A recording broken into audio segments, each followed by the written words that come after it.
ప్రభుత్వం వచ్చినప్పటి నుంచి మీరు ఎలా ఉన్నారమ్మా? వైసీపీ ప్రభుత్వం వచ్చింటే ఏమో మాకు జగన్ వచ్చినాక మా ఆయపకు పింఛన్ ఇచ్చినాడు. ఆయప ఇచ్చినమైనా తింటున్నాడు. ఇంకా తినేందుకు మనం ఏం చేయాలా? ఏం చేయలేము. అన్నీ ప్రతి ఒక్కటి ఎక్కిపోతాయండి. కరెంటు బిల్లులు ఎక్కిపోతున్నాయి, గ్యాసు, మామూలుగా పెట్రోలు, అన్ని ధరలని, కూరగాయలు 80, 60 అంటే ఏంది కొనాలా? 4 నెలలు తినాలంటే ఏం తింటారు? 2 1 నెలలు అయితే తింటారు. 4 నెలలు కేజీ తెచ్చుకుని ఏమవుతాయి? ఇంత రాష్ట్రంలో ఇంత పెంచితే పరిగే కదా. మామూలుగా అన్ని ఇసుక అన్ని బాగా దొరుకుతున్నాయి. ఇప్పుడు ఇసుక అవన్నీ ఇక్కడ ఏం మాకేం లేవు. ఇక్కడ తోలుకునేటోళ్ళకు ఉన్నాయి. అటొకటి దొంగగా తోలుకుంటున్నారు. తోలుకునేళ్ళు పబ్లిక్ ఏం తోలుకోలే, లేదు. అక్కడ రామాపురం అక్కడ ఏం తోలుతున్నారో తెలియదు. ముఖ్యమంత్రి అయిన తర్వాత జగన్ ఇచ్చిన హామీలన్నీ నెరవేర్చినాడు అని మీరు అనుకుంటున్నారా? ఏం నెరవేర్చలే, కొన్ని నెరవేర్చింది. ఈ గుడికి 5 సార్లు చాలకుండా చాలా మంది అప్పుల పాలు కావడము, నిరుద్యోగము, మెయిన్ అయితే డిఎస్సి. కానీ డిఎస్సి అయితే చెప్పినాడు, ఇంతవరకు ఒక ఉద్యోగం అమలు చేసిందిలే, ఏమిలే. ఏదో ఆ సచివాలయం నమ్మకి వస్తీగా 2 లక్షల ఉద్యోగాలు వేశాడు. వాళ్ళే ఆ గుడికి ఆ ఓటర్ల దాంతో ఒకతొకలు చేసేదానికి మామూలుగా ఆ వాలంటీర్లను వాళ్ళని యూజ్ చేసుకుంటాడు. నిరుద్యోగం అయితే ఒక్కటి గుడికి సాల్వ్ చేయలేదు.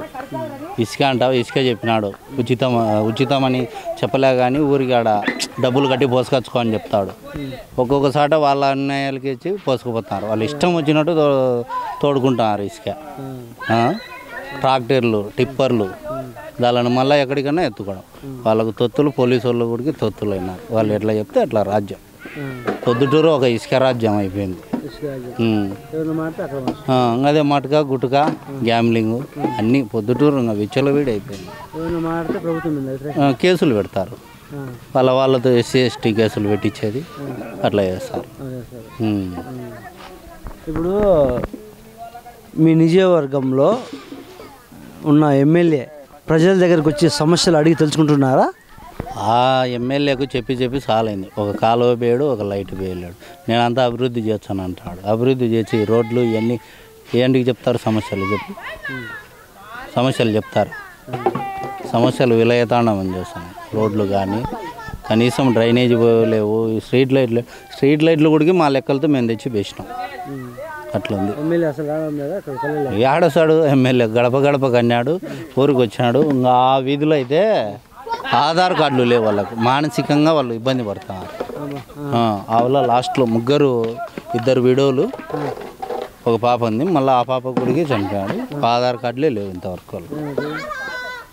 వాళ్ళ పరిస్థితి అయితే ఘోరంగా ఉంది. అది చెప్తే ఆటోలు ఎక్కించుకున్నాడు, మళ్ళీ చూస్తామన్నాడు. ఇంకంతే. రాబోయే ఎన్నికల్లో మీ నియోజకవర్గంలో ఏ పార్టీ అభ్యర్థి గెలుస్తారంటారు?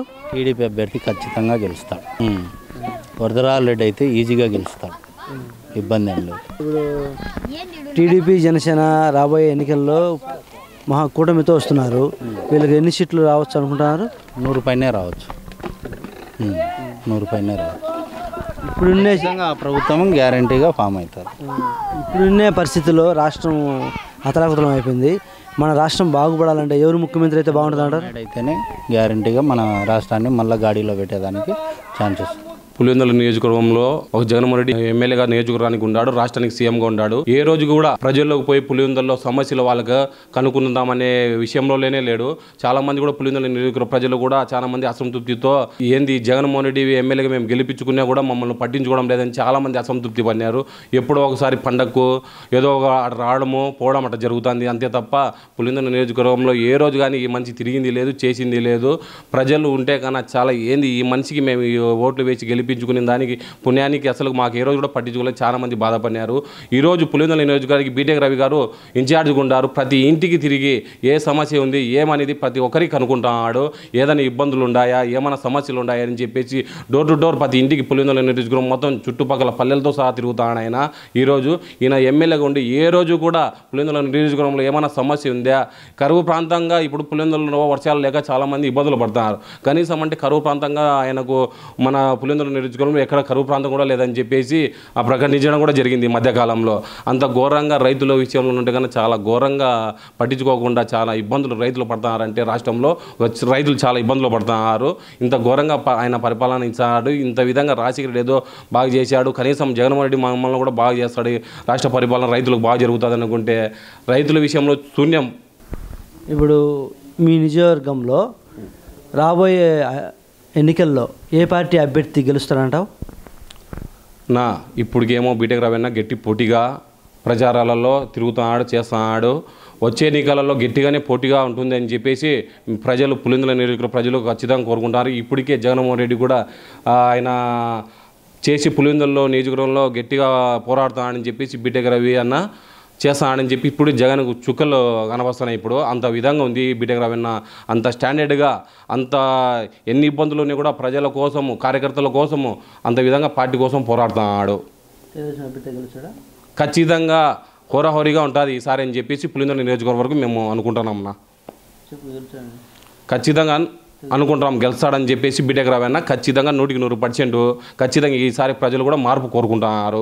ఖచ్చితంగా ఈసారి బీటెక్ రవీణ ఎమ్మెల్యే గెలుస్తాడని మేము అనుకుంటున్నాం. ఇప్పుడు రాబోయే కాలంలో టీడీపీ జనసేన కూటమితో రాబోతుంది, వీళ్ళకి ఎన్ని సీట్లు వస్తాయి అనుకుంటా? ఖచ్చితంగా ఈసారి 135 నుంచి 140 సీట్ల వరకు ఖచ్చితంగా టీడీపీ పార్టీకి ఈసారి వస్తాయని చెప్పేసి మేము కోరుకుంటున్నాం. ఇది ఖచ్చితంగా ధీమా ప్రజలలో, రాష్ట్ర ప్రజలు ఇప్పుడే విసుగు చెందిపోయారు. ఏ పథకాలు చేయలేదు, ప్రతి ఒక్క వస్తువు పెరిగిపోయింది. కరెంటు బిల్లులు గాడించి, బస్ టికెట్లు గాడించి, ముందు గత ప్రభుత్వంలో ఎప్పుడైనా రూపాయి పెంచుతున్నారు బస్సు టికెట్లు. ఈసారి ఒక పల్లె నుంచి ఇప్పుడు 10 రూపాయలు ఉండే డైరెక్ట్ 10 రూపాయలు, 15 రూపాయలు, 20 రూపాయలు అట్లా పెంచుకుంటా ఇప్పుడు చూస్తే ఒక కడపకు పోయి రావాలంటే ముందు గత ప్రభుత్వంలో 30-40 టికెట్ ఉండేది. ఈ ప్రభుత్వంలో 65 రూపాయలు. అట్ట బస్సులకు ప్రతి చోట ఇప్పుడు తిరుపతి పోవాలా, విజయవాడ ఎక్కడ పోవాలని చెప్పేసి బస్సు టికెట్లు విపరీతంగా పెంచడం జరిగింది. కరెంటు బిల్లు విషయంలో చెప్తే కన్నా మధ్యతరగతులు, పేదలు అంటే ఎంత విధాలుగా బాధపడతారంటే కరెంటు బిల్లుల విషయాలలో చాలా ఘోరంగా కరెంటు బిల్లులు వస్తాయి. సిలిండర్ విషయానికి వచ్చే సిలిండర్ విషయం, పెట్రోల్ విషయం, డీజిల్ విషయం, ప్రతిదీ నిత్యావసర సరుకుల విషయం, ప్రతి విషయంలో ప్రతిదీ ఇబ్బందులు పడుతూనే ఉన్నారు. రైతుల విషయాలలో ఉంటే ఇంకా పెద్ద ఘోరం. వాళ్ళు ఇన్సూరెన్స్లో పడడం లేదు, వాళ్ళకి డిప్పు ప్రేపులు ఇచ్చని చెప్పేసి ఏ పథకాలుగా అసలు అమలైతేనైనా అంత ఘోరంగా పరిస్థితులలో ప్రజలు, రైతులు చాలా ఇబ్బందులు పడతారంటే అంత ఘోరంగా ఇబ్బందులు పడుతున్నారు.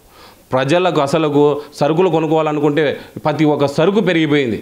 ఏ సరుకు కొనుక్కోవాలనే కూడా ఒక సోపు గాడించి 40 రూపాయలు, ఒక చిన్న సోపు తీసుకునే 40 రూపాయలు, సైజు చూసే చిన్నది రేటు చూసే ఎక్కువ, అట్ట విధంగా ఘోరమైంది. గతంలో చంద్రబాబు నాయుడు సంక్రాంతి తోపా ఇస్తా అన్నాడు, ఇప్పుడున్న రేట్లలో ఏమైనా ఇస్తా అన్నాడా? అలాంటిది అసలు నా స్టోర్లో వచ్చే ఒక 1,000 తప్ప ఏది స్టోర్లో అసలు ఇవ్వడం లేదు. గత ప్రభుత్వంలో సంక్రాంతి కానుకగా ఇస్తాడు. పేద ప్రజలకు అప్పుడు 2 కేజీలు గోధుమ పిండి, సేమియాలు, నెయ్యి, బెల్లము, శనగలు ఇవన్నీ ప్రతిదీ ఒక ప్యాక్ ప్రకారంగా ఆ పండగకు సరిపోయే సరుకులంతా ఇచ్చాడు. ఇప్పుడు అసలు ఏ సరుకు కాదు కదా, కనీసం అంటే కందివేలు, అది కూడా డబ్బులు ఇచ్చి ఒక కందివేలు తీసుకోవాలి. అప్పుడు చంద్రబాబు నాయుడు ఉచితంగా ఎన్ని ఇచ్చాడు, రంజాన్ తోఫా కానీ, సంక్రాంతి కానుక కానీ ప్రతి ఒక్కరికి ఇచ్చారు. అప్పుడు ప్రతి ఒక్కరు సంతోషంగా పండగ చేసుకుంటున్నారు, పండగ వాతావరణంగా ఉన్నింది. ఇప్పుడు పండగ వాతావరణం కూడా అసలు ప్రజలలో కనపడలేదు. వర్షాలు పడక ఇబ్బందులలో ఉండారు, ప్రతిదీ ఇప్పుడు ఇబ్బంది పడుతున్నారు.